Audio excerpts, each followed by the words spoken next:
हमारे जो बरेलवी हजरात हैं उन्होंने कहा कि भाई अजान से पहले सलातु वस्सलाम, उन्होंने कहा इसके नाजायज़ होने की क्या दलील है। तो इस तरह से दीन में जब एडिशन शुरू हुई है तो मैं लोगों से सवाल पूछता हूँ कि अजान ख़त्म होती है ला इलाहा इल्लल्लाह पे, अगर आप मुहम्मदुर रसूलुल्लाह भी साथ में लगाते हैं तो क्या जा रहा है? इसके नाजायज़ होने की कोई दलील है? कोई हदीस में मुआनत नहीं है। इनकी बात तो आपने सुन ही लिया होगा कि ये कहना क्या चाह रहे हैं। सुन्नी मुसलमानों पर एतराज करना चाहते हैं। जो मुसलमान अजान से पहले दुरूद शरीफ पढ़ते हैं वो उसको लेकर के कह रहे हैं कि फिर तो अजान के आखिर में भी जो है मुहम्मदुर रसूलुल्लाह का इजाफा कर दो, इसमें क्या हो जाएगा।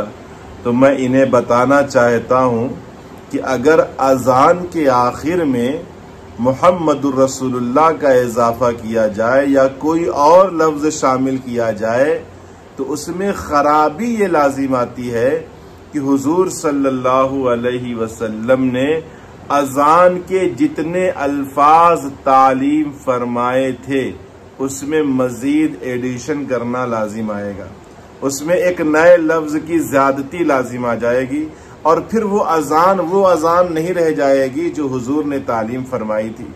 लिहाजा अजान के कलिमात में किसी भी दूसरे लफ्ज का इजाफा नहीं किया जाएगा। लेकिन इसकी वजह से अजान से पहले दुरूद शरीफ पढ़े जाने पर एतराज करना, अजान से पहले सलातो सलाम पढ़े जाने पर एतराज करना, ये दुरुस्त नहीं है। क्योंकि जो अजान से पहले दुरूद शरीफ पढ़ा जाता है, अजान से पहले जो सलातो सलाम पढ़ा जाता है, सलातो सलाम पढ़ने वाला भी जानता है कि मैं ये अजान के कलिमात नहीं कह रहा हूँ, और अजान और सुनने वाला भी जानता है कि अभी अजान शुरू नहीं हुई।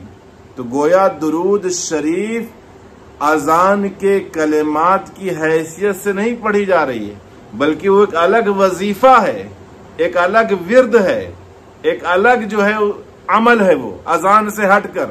लिहाजा इसकी वजह से अजान में कोई छेड़छाड़ नहीं की जाएगी, अजान में किसी तरीके का जो है तब्दीली नहीं की जाएगी। और याद रखिए, आप जो ये कहना चाहते हैं कि नया तरीका राइज करना जो सहाबा के दौर में नहीं था, जो ताबईन के दौर में नहीं था, जो तबे ताबईन के दौर में नहीं था, वो आज क्यों कर रहे हैं?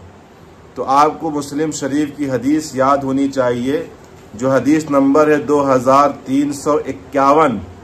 उसके आखिर में हुजूर सल्लल्लाहु अलैहि वसल्लम ने इरशाद फरमाया, मन सन्ना फिल इस्लामी सुन्नतन हसनतन फलहु अजरुहा व अजरु मन आमिला बिहा बादहु मिन गैरि अन यनकुसा मिन उजूरिहिम शैउन।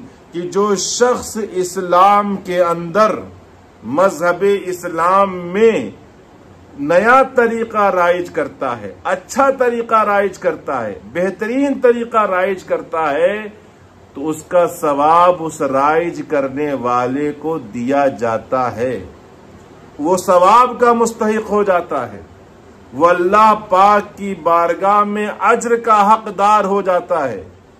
और फिर उसके राइज करदा तरीके पर जितने लोग अमल करते हैं, उसके ईजाद करदा सूरत पर जितने लोग चलते हैं, उनका भी सवाब जो है उस ईजाद करने वाले को ट्रांसफर किया जाता है, उसके नामा अमाल में लिखा जाता है, बगैर इसके कि अमल करने वालों के सवाब में कोई कमी आए। तो अब बताओ, हदीस तो बता रही कि नया तरीका राइज कर सकते हैं, नया तरीका पैदा कर सकते हैं, इस्लाम में इंक्लूड कर सकते हैं, लेकिन इसके लिए कुछ ज़ाब्ता है, कुछ कंडीशन है, कुछ शराइत है, कुछ जो है इसके नियम और उसूल हैं।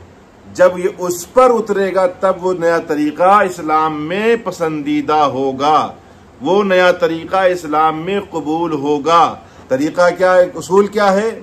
उसूल ये है कि अगर वो नया तरीका इस्लाम के किसी अहकाम को मुतासिर कर रहा हो, इस्लाम के किसी हुक्म में तब्दीली ला रहा हो, या सुस्ती का बाइस बन रहा हो, अमल में तकवे में किसी तरीके की कोताही का सबब बन रहा हो, तो वो नया तरीका मजमूम है, बुरा है, उसको इस्लाम में इंक्लूड नहीं किया जाएगा, उसको इस्लाम से बाहर किया जाएगा।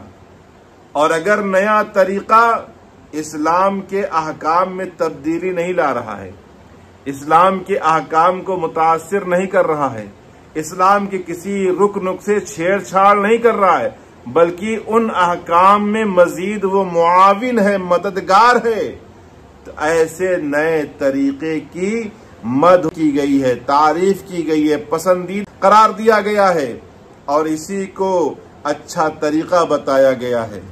जैसे मिसाल के तौर पर आज लोग मुसलमानों को मोमडन कहते हैं। मोमडन, ये जो लफ्ज मुसलमानों को, ये जो नाम मुसलमानों को दिया गया, ये जो मुसलमानों को टाइटल दिया गया कि मुसलमान को मुसलमान न कह के मोहम्मदन कहा जाता है, ये तरीका जो है इस्लाम के खिलाफ है, इस्लामी उसूल व अक़दार के खिलाफ है। लिहाजा लफ्ज मोहम्मदन, जिसने मुसलमान को टाइटल दिया लफ्ज मोहम्मदन के जरिए, वो गुनहगार होगा। और जितने लोग अपने आप को मोहम्मदन कहते हैं, मुसलमानों को मोहम्मदन कहते हैं, वो भी गुनहगार होंगे। और उन सब के बराबर गुनहगार वो भी होगा जिसने इस लफ्ज को निकाला था, क्योंकि ये वो तरीका है जो इस्लाम के खिलाफ है। अल्लाह ताला फरमाता ला तुम ना मरना मगर मुसलमान होकर। तो कुरान ने हमारा नाम मुसलमान रखा है, इस्लाम ने हमारा नाम मुसलमान रखा है, लेकिन अब लोग मोहम्मदन कहते हैं, तो ये तरीका गलत है, ये तरीका सही नहीं है। तो ये वो तरीका है जो मजमूम है, बिदअत सय्या है।